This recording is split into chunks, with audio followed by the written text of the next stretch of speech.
Hello guys, tara kuyugi ko ninyo mo palit og pop-up ni Azir. But before ta mo lakaw, magsuot og helmet for safety purposes kay wala ta kabalon say mahitabo sa dalan, so maong mas okay kung andam og protektado ta. Ug usa pa dako pod ni og tabang nga dili mainitan atong nawong kay init na ra ba kayong panahon karon. Ang ako dayang paliton nga pop-up guys is pan.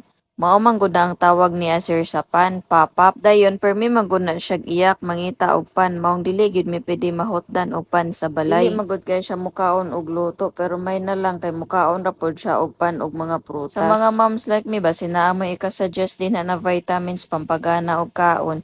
Comment daw ninyo sa baba para atong masulayan. Na ako'y nasulayan ng mga vitamins, dili man effective sa akong anak kay dili ra maghapon siya gana mukaon. Nagsalig na siya sa gatas, krisis na ra ba karong panahon na mahal na ang mga palaliton, labi na ang gatas.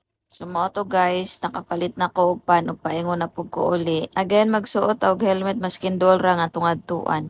Our safety is our first priority.